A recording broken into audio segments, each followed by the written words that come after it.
Hello, good morning, everybody. I'm extremely happy and very much impressed coming here. Firstly, I was told that among the students, those much sort of say underprivileged sort of children. So you are paying special care. Wonderful, really wonderful. This is not just sort of act of sort of compassion, but this, I think, real method to develop whole nation. I think global level, the gap rich and poor, this is very serious matter. Recently I was in Mexico, Argentina, and Brazil. When I give talk, I ask the audience, the gap rich and poor, is small or big? The audience responds, huge. All these three countries. And then I ask, how much corruption? Little or big? Again, they respond like that way. So this country also, there are these two problems. The problem, gap, rich and poor, and the corruption. So, in order to reduce this gap, I think most important thing is education. So those underprivileged people, through education, they will get self-confidence. With self-confidence, see, they will act with confidence, and through that way, this gap to reduce. Some occasion, I was in Africa, a global level, northern world, surplus is there. The southern world, even basic necessities are not adequate. Huge gap. Now, in order to reduce this, the richer side must provide education, instrument, and also the training. The weaker side, with full of confidence, work hard. So here also, I think the real method how to reduce this gap, both sides have the responsibility. Richer side, poorer side also. So you are sort of special paying, special sort of also the helping, special effort for poorer section of the people's children. It's wonderful. So I would like to give you some donation. I want to offer for that purpose 5 lakhs. I will offer to you.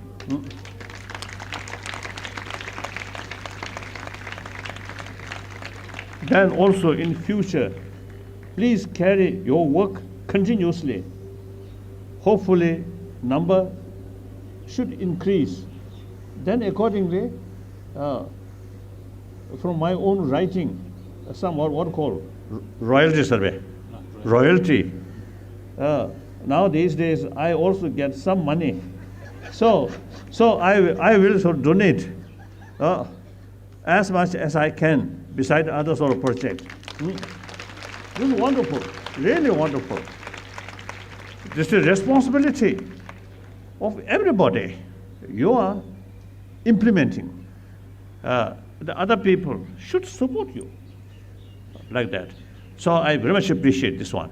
And then also the children, you play some meaningful sort of performance. They suppose, I think, the Buddhist monk, I think with head, that's not nice. Usually you see Buddha or Nagarjuna, all these great sort of saints, not wear that kind of hat. Anyway, I really appreciate all your performance. Very, very meaningful. Very good. The eight kasa. Fourth noble path. Eightfold noble path. Oh, so that right speech, sort of right, sort of what's the life, daily life, livelihood, Right action. and right action, right sort of mental state. All these things are not only just Buddhist practice. I think for everybody. If you lead, you see, these principles, then you yourself, you see, can keep peace of mind. Too much attachment, too much greed, eventually brings a sense of extreme competition. That brings suspicion, distrust. As a result, eventually you get lonely feeling. More compassion, more sort of right way of sort of life. The essential thing is warm-heartedness. After all, you see, we human beings, as you mentioned, national boundaries, religious sort of boundaries are secondary. The important is we all same human being. When I talk people, I always talk on the level, we are human being. Perhaps, now for example, if when I give sort of talk with you, I sort of emphasize importance of I am Buddhist, I am Tibetan, that kind of mental attitude automatically creates some kind of barrier. When I talk, when I meet you, I consider I'm one of you. We are same. So wherever I talk, wherever I go, I always talk with that kind of motivation. We are same human being. Mentally, emotionally, physically, we are same. And then important is we everybody, you see, have the right to achieve happy life, successful life. And I think the simple thing, when I give you smile, genuine smile, not sarcastic smile, genuine smile, then response from you automatically come.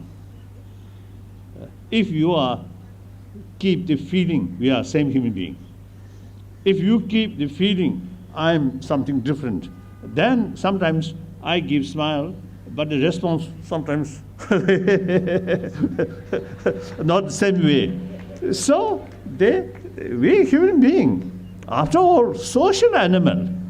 So individual's life, the successful life, happy life, very much depend on rest of the community. And also progress. We really need cooperation. Cooperation by force. They finally fail. Cooperation through warm-heartedness, through voluntarily, then the cooperation is truly become effective, long-lasting. So the cooperation very much depend on friendship. Friendship depend on trust. Trust depend on transparent. Transparency depend on truthful. You are honest, truthful, speak truthfully. Then trust will come. Then genuine friendship come. Then genuine sort of cooperation come. So that's the system, like that. So therefore, you mentioned the cooperation is one. Emphasis importance of oneness. rather than sort of differences on because of the secondary level. I fully sort of support, I fully agree. Wonderful. Oh, then,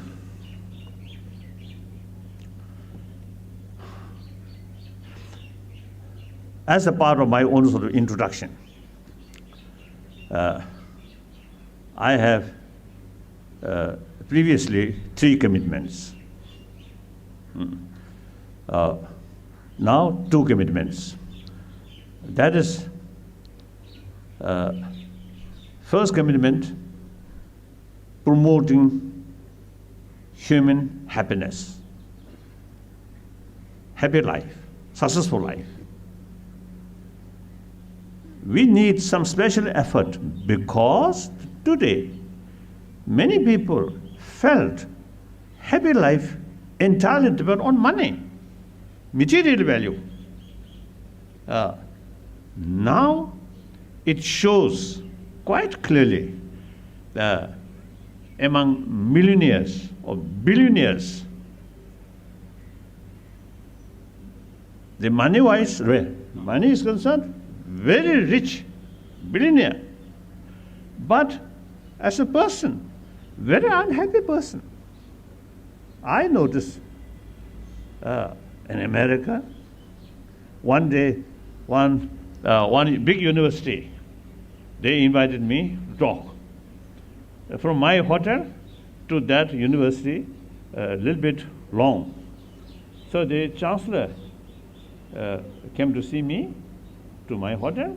Then from that to school, to university, I think at least 30, 40 minutes by drive.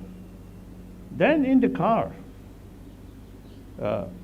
he expressed, he deep inside very unhappy. Too much anxiety, too much sort of today. Insecurity or some kind of difficulties. So he always very difficult to meet people, even his own staff member. He prefer lonely, dark room. He mentioned that. I asked, since you see our discussion, our talks become very sort of intimacy. So I also asked how much income, about $1 million. And as a chancellor, of course, the good name. However, something lacking here.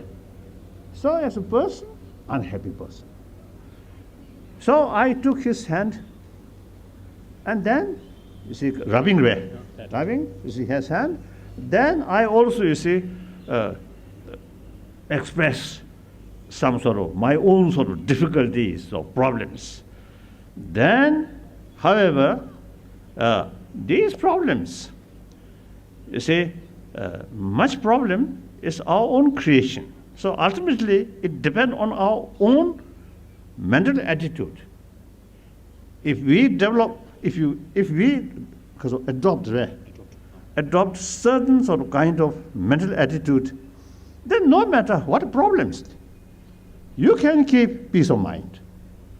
That's the source of happiness. So I told him, then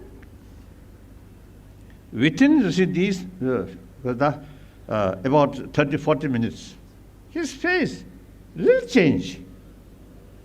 Then afterward, I was told by some of his staff members, now their chancellor become very active. You see, very sort of fond, meet more people, more talk, like that. They say after our meeting, their chancellor become much more happier person, much more active. So that's one example. Plenty of money, good name. However, something lacking here. So therefore, I think government level, every level, always talk money, economy. And our existing education system also is very much oriented about material value. So in this country also, the present existing education system introduced by say Britain, isn't it? I think wonderful. They really bring good sort of education in this country. However, there is some questions. During Indira Gandhiji there, I had some discussion. The existing education system, whether really fit this country, because this country, 1,000 years, your own very rich cultural heritage, and also is it the knowledge about mind, about emotion, and how to tackle these emotions through shamatha, through vipassana. 1,000 years here, I think these should not consider as religious practice, but take as a sort of method to build inner strength, inner peace. So I think the Indian education system, I think worthwhile carry some research. So modern education and also the ancient Indian sort of traditions, traditional education about mind, about emotion, may possible to synthesize. So in any way, so my number one sort of commitment. Did look sit down? Quite hot. Look down the success. Oh, good. This success, right? Oh. The day you go there. They published. That fan, you see, air, not coming here, but come here. Better, you see, here.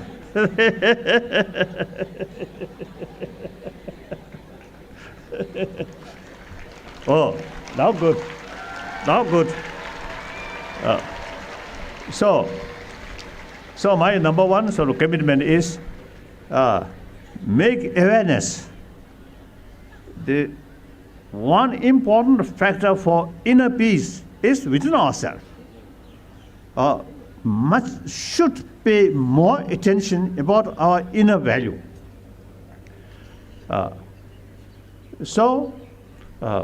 Certain inner value not based on religious faith, purely secular way. So that's my number one commitment. And the second commitment, that number one commitment also, you see, very much sort of connected with 1,000-year-old India's tradition, that's ahimsa. Ahimsa very much related with compassionate motivation. Compassion there, every your action become ahimsa. Negative emotion, attachment, too much greed or hatred, then your speech may be a nice word, but essentially violence. Clear?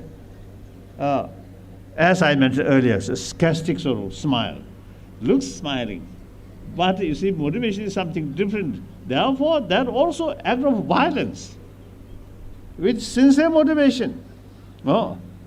Respect. Consider you as a human young brother, sisters, and express smile. That's the really non-violence. So, demarcation, violence and non-violence, very much based on the motivation. Clear? So that's my number one commitment. Number two commitment, promotion of religious harmony. Then I'm talking on the level I'm Buddhist monk. This also India's tradition. 1,000 years, more than I think around 3,000 years, different religious tradition developed in this country. So eventually, beside homegrown religions, other major world religious tradition also established here. So now India is almost, I think, a unique country where all major religious traditions live together. Of course, occasionally some problems here and there. That's understandable. about a billion human population, some mischievous people always there. That's understandable. But basically, I think it is really, I think, a model of the world or example of the world. All majority traditions can live together. So, number two sort of commitment is promotion of religious harmony. I sincerely respect all religions. I usually make a distinction, faith and respect. Faith, your own religion. Respect to all religions. And then also, concept of one religion, one truth. And concept of several religions, several truth. Looks contradiction. But reality, in terms of individual, yes, one truth, one religion is very relevant. In the terms of community, several truth, several religion, very much relevant. So no contradiction. Individual, as I mentioned earlier, faith, one's own religion, respect to all religions. And I think the Buddha actually teach different philosophical views. I often telling people, why is the Buddha taught contradictory philosophy? Whether is that contradictory philosophy come from one person due to his own confusion? No, certainly not. Nor he deliberately taught contradictory philosophy in order to create more confusion among his disciples. No. Then answer is, the audience, among the audience, there are different sort of people who have different mental disposition. So certain sort of philosophical view to certain his disciple, to certain his disciple, not suitable. So this shows the Buddha respect the audience sort of view or their sort of mental disposition. So from here we learned we need the variety of humanity, mental disposition. We need variety of religious belief. It's much helpful. One religion, I think, cannot give satisfaction to different people. All. Like that. So my number two commitment is promotion of religious harmony. So these two things actually not come from my mind, but I learned from India. So therefore, I usually consider as a messenger of India. I born in India, as you mentioned. I think you made a little mistake, sorry. I think a little mistake. I born 35. I think you mentioned 36, so. You 36. I 35. Okay. So your chairman, 1 year younger than me. But I think white hair, I think you get more. You have more. I very much sort of impressed. There one Sadaji here, a lot of mustache. As soon as I enter, beard. As soon as I enter, I approach him. What age? He says 16. So this I remember 1954 when I go to China on the road. I think in Chinese town, in the rear border, I got the Tashad. I shaved, you see, my hair. How do you say shepherd? Barber. That Baba, so after sort of shaved my hair, he looked at my little mustache here I have. So he staring my mustache. I'm a little bit shy. Then let him, yes, okay, shave.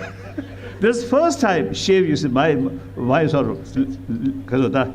At that time, my age, 19. Oh, I think 19 or 18. So he, much younger than me, but a lot of hair. Maybe the sign of wisdom. Okay, sorry.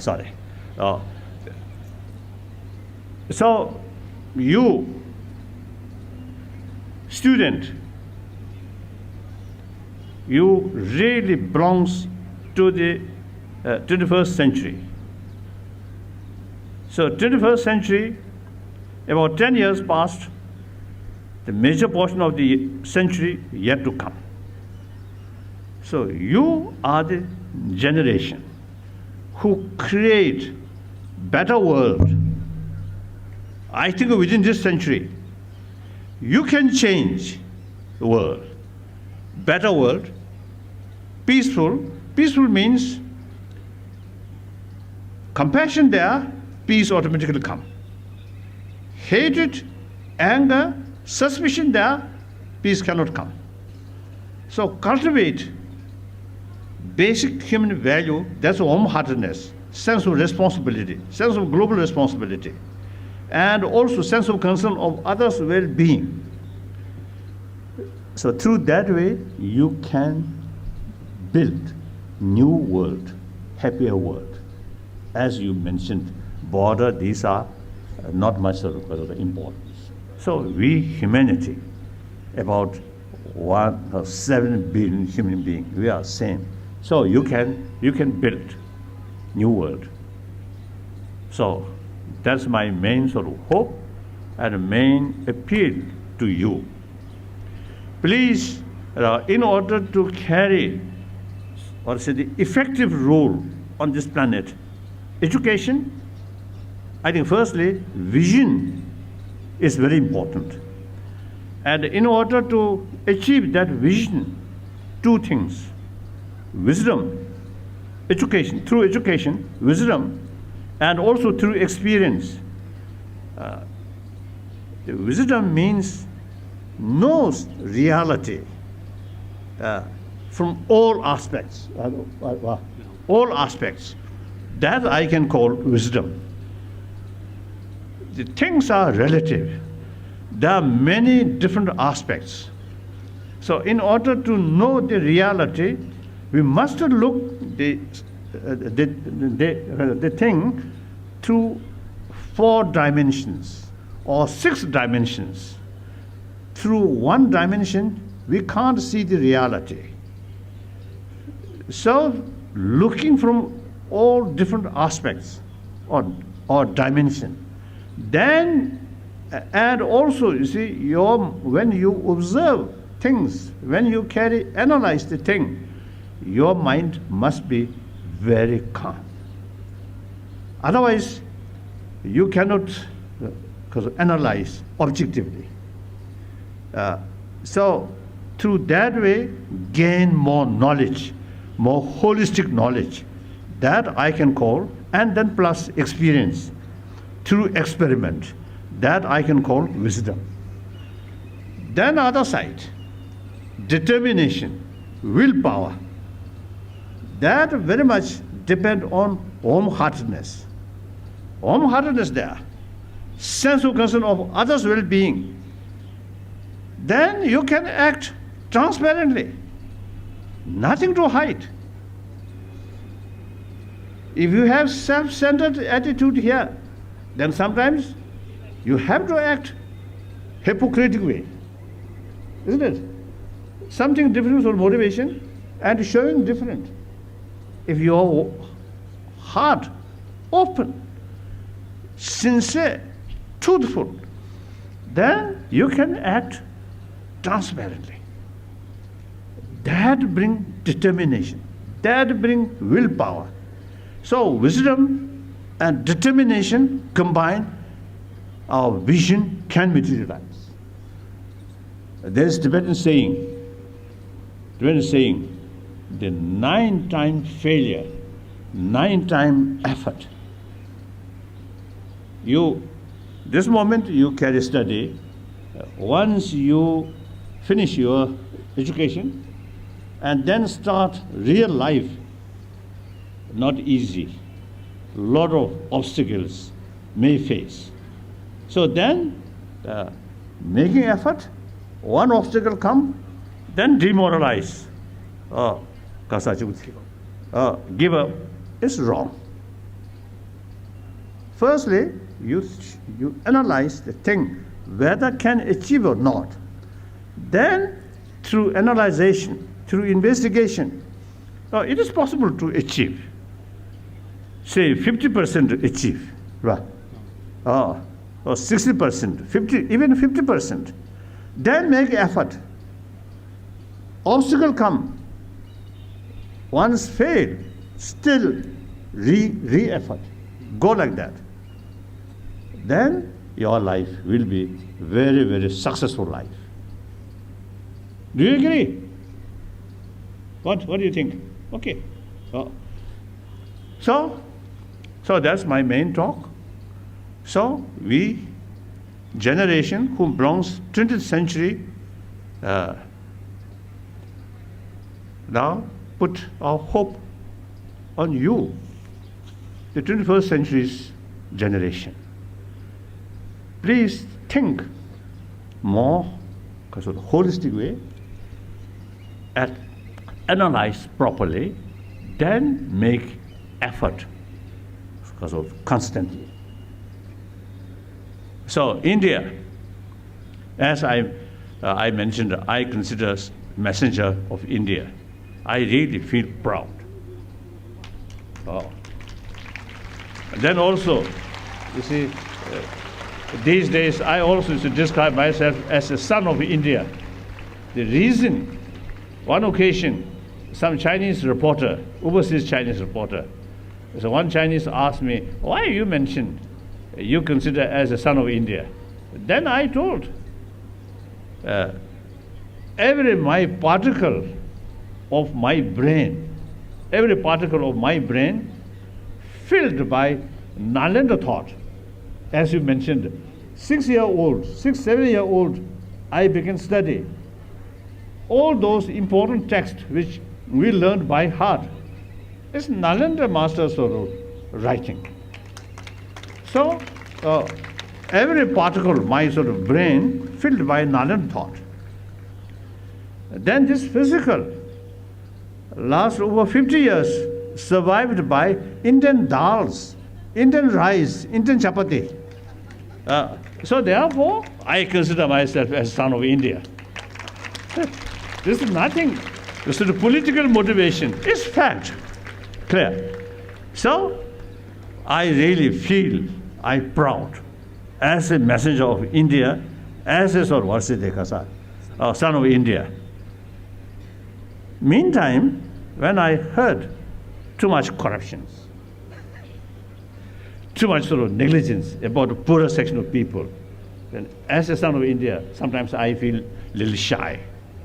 So you are making effort, you see, to reduce the sources which I feel shy. You see, you are making that effort. So I very much appreciate it. Thank you very much.